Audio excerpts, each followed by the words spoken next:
Bonjour à tous. Une fois de plus, je reviens à vous pour m'entretenir avec l'opinion. Et je m'inscris toujours dans la logique de partager des faits géopolitiques par rapport à la prophétie de l'Écriture. Mon nom, c'est le professeur Kipakuru Kibulu, spécialiste du livre prophétique et l'un des érudits de la parole prophétique ou prophétie de l'Écriture. Je reviens sur le conflit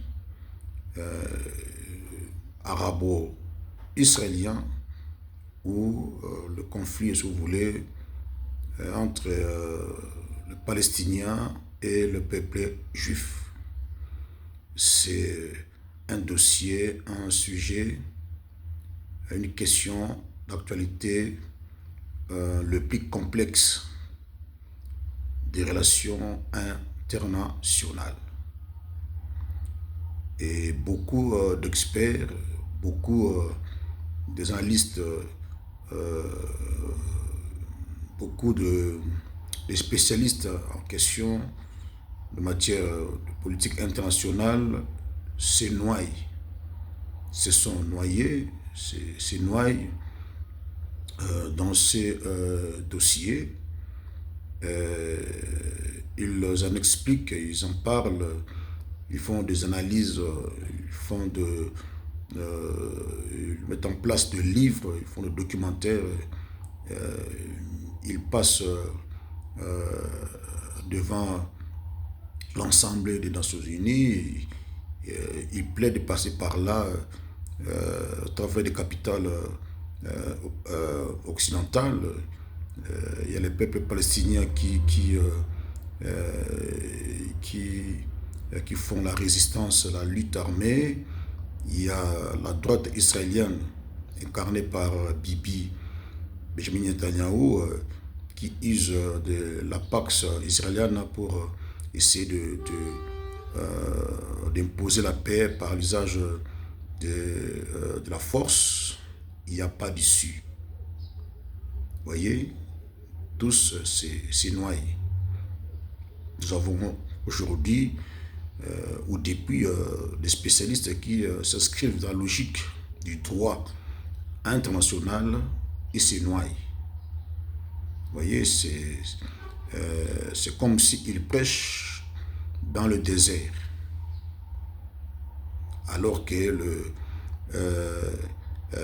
les concernés, les Arabes, les Palestiniens, les Juifs, ceux qui sont directement concernés, il y en a aussi qui sont indirectement concernés, par exemple les Occidentaux, ils sont dans une inconscience totale. Vous voyez? Et comme je l'ai dit, j'ai compris à partir de la prophétie de l'Écriture, de la prophétie biblique, le prophétique, tous ces entités ont été formatées, programmées comme des robots. Vous voyez, c'est comme fonctionne comme des boîtes noires. Vous voyez, la providence divine les a façonnés à se comporter comme par instinct. Vous voyez, et, ils agissent selon que le réalité du conflit leur impose la logique de la réalité. Vous voyez? Donc, les Palestiniens ont une haine indéfinie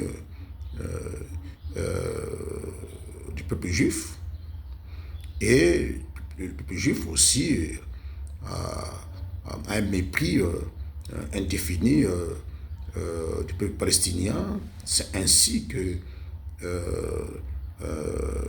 Dieu, la providence divine, a voulu les choses, établi les choses. Et cela se rapporte jusqu'au temps messianique, comme le dit la prophétie biblique. Seule la vue de Messia viendra mettre fin à ces cauchemars. Donc, aujourd'hui, avant de s'inscrire à parler de ces sujets les plus complexes, il faut d'abord avoir la maîtrise de la prophétie de l'Écriture pour comprendre le vrai sens du conflit entre les Arabes, le Palestinien et le peuple juif. Et après, on peut recourir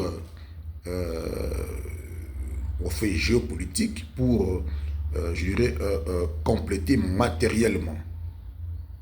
Parce que la prophétie de l'Écriture qui parle de ce conflit, c'est la partie littérale, la partie scripturaire, voyez, et la suite des événements. Depuis le mandat britannique jusqu'à la création de l'État d'Israël le 14 mai 1948, jusqu'aujourd'hui, cette crise qui oppose le Hamas et l'État juif, cette série de vagues d'événements constitue la partie matérielle de la prophétie de l'Écriture. Et comme j'ai dit, par mon procédé de la prophétologie, je combine, vous voyez, j'harmonise, je fais la compilation entre les deux concepts, la prophétie de l'Écriture, et cette série d'événements politiques entre le peuple arabe, le palestinien et les juifs. Et pour comprendre la quintessence, la vraie version, pas selon les droits internationaux, mais selon Dieu, c'est ça lire couramment la prophétie de l'Écriture. C'est ça l'objectivité. Donc scruter cette situation, cette affaire, ces dossiers, non pas sous l'angle du droit international, mais sous l'angle de la prophétie et l'Écriture pour comprendre la quintessence de ces conflits. Sinon, comme je dis, on se perd. Vous voyez, aujourd'hui, le juriste international, ceux qui s'inscrivent dans la logique du droit international, incriminent, les uns incriminent le Palestinien dans leur lutte nationaliste par le terrorisme. Les uns incriminent et les autres aussi incriminent l'État d'Israël sur le plan du droit international. Parce qu'ils s'inscrivent dans la logique du droit international sans la maîtrise, sans se référer à la prophétie de l'Écriture. Ces experts en politique, ces analystes éminents, brillants, s'écartent, s'éloignent de la logique philosophique de ces conflits selon Dieu. Ils se perdent. Vous voyez, ils se perdent. Et ils sont limités dans leur perception philosophique de ces conflits. Alors que la prophétie de l'Écriture présente un mécanisme de dénouement de ces conflits jusqu'à présenter sa fin.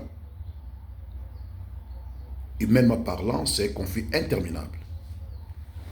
Là, j'insiste, c'est un conflit, humainement parlant, interminable, sans issue. aucune volonté politique. Quand je parle d'aucune volonté politique, j'implique aussi les experts, ceux qui analysent ces conflits sur le plan du droit international, sur le plan géopolitique. Ils prêchent dans le désert, vous voyez, parce que la prophétie d'écriture souligne très bien aucune volonté politique ou autre n'arriverait à résoudre ces conflits entre les Arabes et les Juifs. Quand ça relève exclusivement du domaine de Dieu. Vous voyez? Donc le droit international peut prétendre, les institutions internationales peuvent prétendre donner cette terre tout entière au peuple palestinien. La prophétie de l'Écriture établit que Dieu a donné à perpétuité cette terre. Donc, il y a comme l'antagonisme entre l'homme, les hommes, si vous voulez, et Dieu. Et qui triomphe, c'est Dieu. Vous voyez? Donc, depuis le 14 mai 1948, des textes bibliques qui annonçaient au peuple juif qui va sortir de ces territoires-là, qui va aller ailleurs, éparpillé dans le monde, précisément en Europe, mais il reviendra sur le même territoire. C'était la terre de Palestine. Donc depuis 1914, le 14 mai 1949, Dieu accomplissait sa parole. Dieu accomplissait les textes bibliques qui promettaient au peuple juif de revenir. Alors on se pose la question, quel est le texte du droit international qui peut se superposer au texte de Dieu pour accorder cette terre, soit aux Palestiniens ou au peuple juif. Vous voyez? Donc la prophétie d'écriture s'est superposée sur le texte juridique. Comme je dis, la prophétie d'écriture a raison sur le droit international. Donc même Dieu a instrumentalisé les Nations Unies depuis la Société des Nations.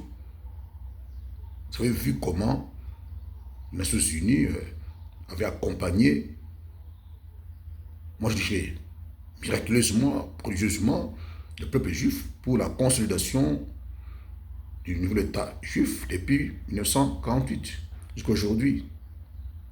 Nous parlons du droit de veto américain. Dieu a instrumentalisé, ou Dieu continue d'instrumentaliser les États-Unis en faveur de l'État d'Israël. Prenons l'URSS. À l'époque, aujourd'hui, en miniature, le Russie, c'est la Russie. Ces pays étaient avant ennemis du peuple juif. Et après, aujourd'hui, la Russie s'inscrit dans la logique de soutenir les Palestiniens, les Arabes. Mais précisément, lors de la mise en place du nouvel État juif, Dieu a instrumentalisé l'Union soviétique pour participer au vote. Vous voyez, qui a entériné la mise en place de l'État d'Israël le 14 mai 1948, la résolution 181 des Nations Unies. Est-ce que nous ne comprenons pas que Dieu, la main de Dieu, la providence métaphysique, divine, s'est impliquée pour que les données prophétiques soient respectées. Dieu a accompli sa parole parce qu'il avait dit « Je donne cette terre à perpétuité au peuple d'Israël ». Ce n'est pas que le peuple juif est le plus fort de lui-même. Ce n'est pas que le peuple palestinien est faible. D'ailleurs, c'est le seul peuple le plus résistant, le plus robuste des peuples arabes. Depuis l'histoire biblique, les Palestiniens sont des néo-philistins.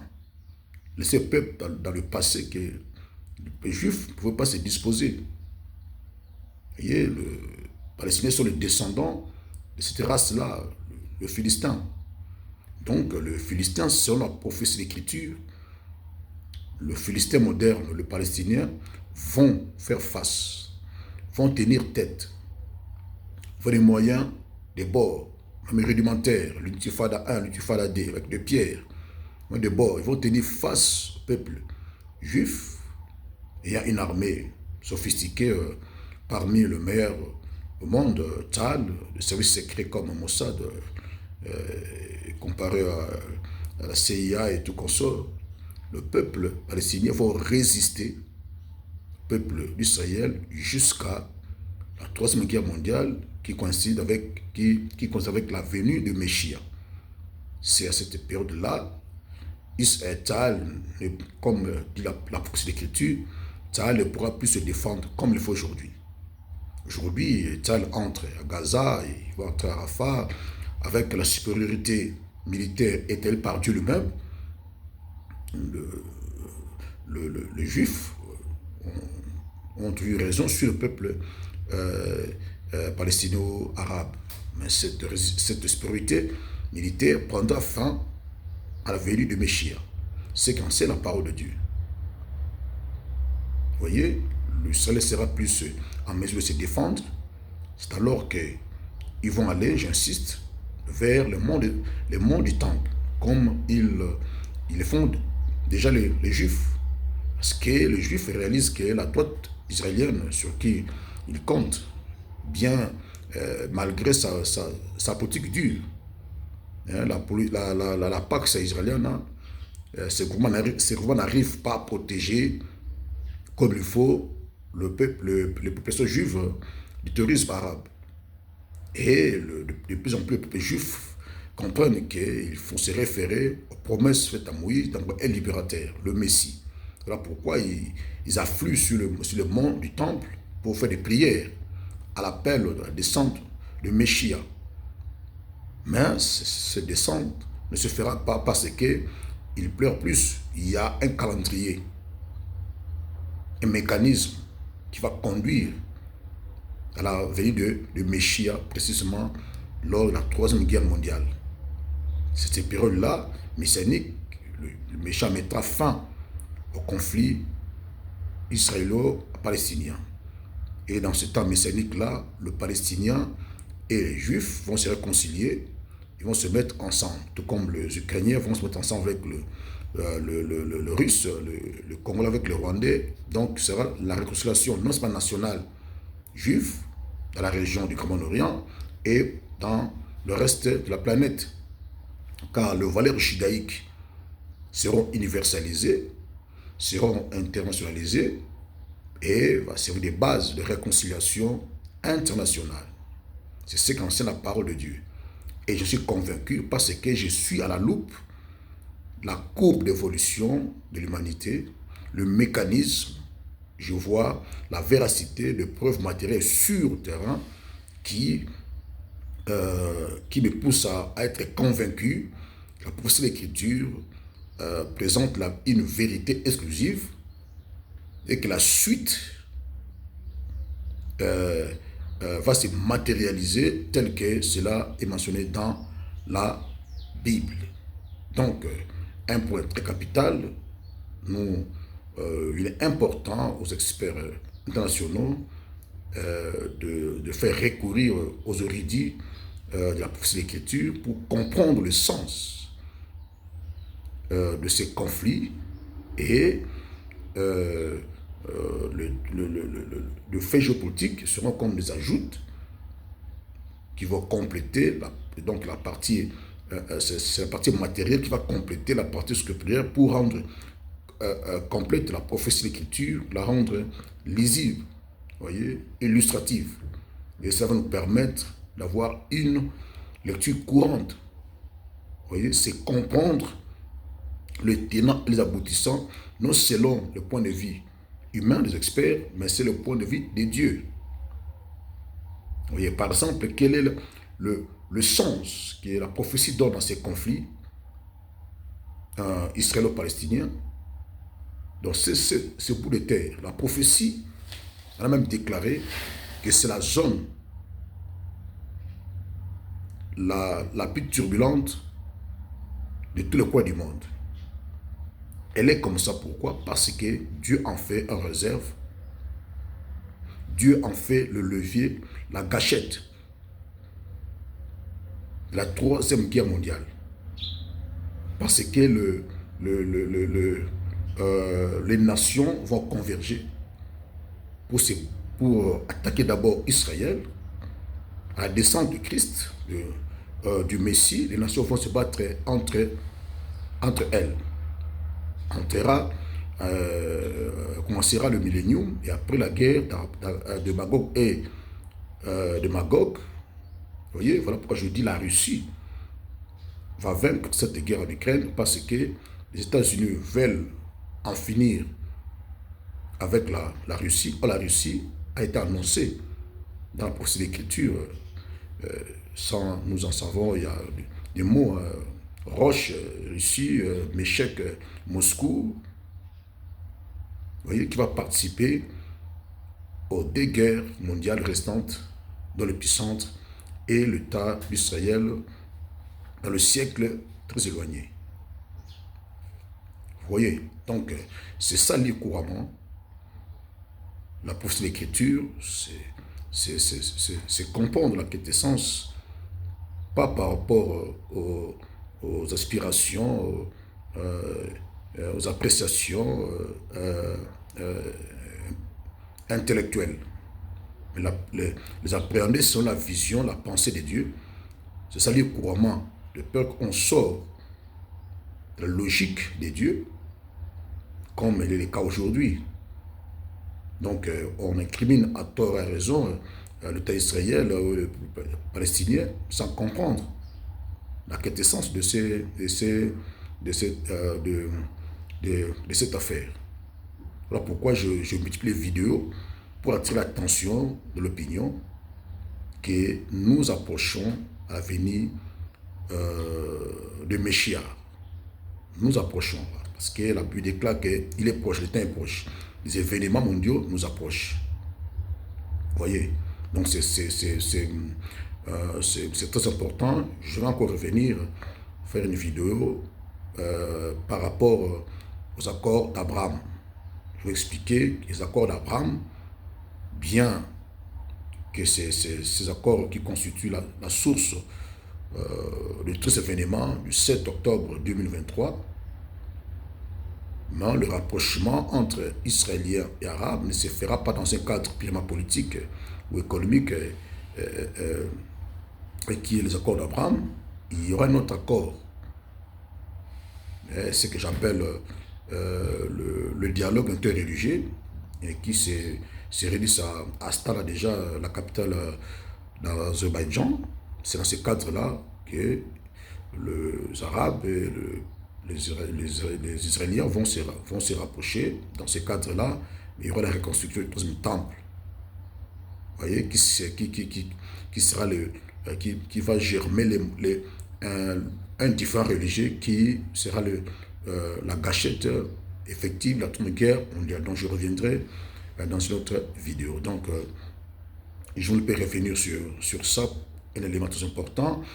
Pour parler de ces conflits, il faut d'abord maîtriser, ça c'est ma conclusion, la prophétie de l'écriture, la partie littérale. On associe la partie géopolitique, voyez, comme preuve matérielle pour rendre le puzzle complet et avoir une lecture courante sur la pensée d'Hachem et comprendre le sens qui est donné à ces conflits, à cette affaire entre les Arabes, les Palestiniens et le peuple israélien. Donc nous serons dans la logique de cette affaire et avoir une direction correcte des choses. Sinon, on sort de la logique et on se perd nous-mêmes, comme certains experts et éminents spécialistes se perdent. Donc, ils se noient. Vous voyez, des accords d'Abraham, des accords de camp de David, des accords d'Oslo, la feuille de route, et ainsi de suite. Vous voyez, tous les Américains, les Chinois, je pense de quartettes comme ça, 1 plus 4 comme ça, se sont noyés jusqu'aujourd'hui sans issue. Vous voyez, l'aspect de la violence est toujours là. Parce que ces acteurs analysent cette situation d'après le droit international. La minorité, la majorité, vous voyez, c'est le caprice du droit international qui n'a rien à voir avec la poursuite d'écriture. Comme je dis, la poursuite d'écriture n'obéit pas au caprice du droit international. Que le Palestin ait été majoritaire avant le mandat britannique ou après, le juif a été minoritaire ou majoritaire après. La prophétie de l'Écriture a tranché. Dieu a fait le choix, référendum ou pas, autour des pensées du peuple ou pas, vous voyez, s'est référé aux Palestiniens ou pas. Dieu a tranché, j'ai donné cette terre au peuple juif. Vous voyez, la preuve tangible est là. Le peuple juif posséderont à toujours cette terre, donc à perpétuité. Donc le Palestinien, désolé, Dieu a établi les choses comme ça, ils ne posséderont jamais cette terre. Mais ils auront le droit de citer lors du temps messianique. Chaque nation aura un droit de citer en Israël, au temps messianique. C'est comme ça que Dieu a établi les choses. La géopolitique internationale du Moyen-Orient, c'est ça. J'en parle avec objectivité. Je ne suis pas arabophobe, je ne suis pas hébrophobe, je suis arabophile, je suis hébrophile. Donc j'aime tout le peuple. Mais je s'inscris dans la logique de dire ce qui est vrai. Donc je m'arrête là. Je me prépare à faire les publications. Je vais les faire d'ici là. Au travers des éditions Amazon, vous aurez tous les éléments, les documentaires, le livre. Vous serez vraiment édifié. Vous aurez des preuves tangibles que l'histoire de l'humanité a été écrite en avance et que nous sommes appelés à ne relire que ce qui a été déjà fait en aval par des prophètes juifs. Dieu contrôle l'histoire de l'humanité dans le moindre détail. Tout ce qui se passe, Dieu est derrière, Dieu a les contrôles. Les hommes ne sont que, comme on dit, des marionnettes. Les dirigeants mondiaux sont entre les mains de Dieu qui les dirige, fait ceci, faire cela inconsciemment. Mais lorsque le temps messianique sera là, le voile sera ôté, nous allons comprendre que tous nous servions au dessein de Dieu sans le savoir. Ça sera vraiment un temps messianique. Donc, je prends congé de vous. Portez-vous bien. À la prochaine. Merci beaucoup.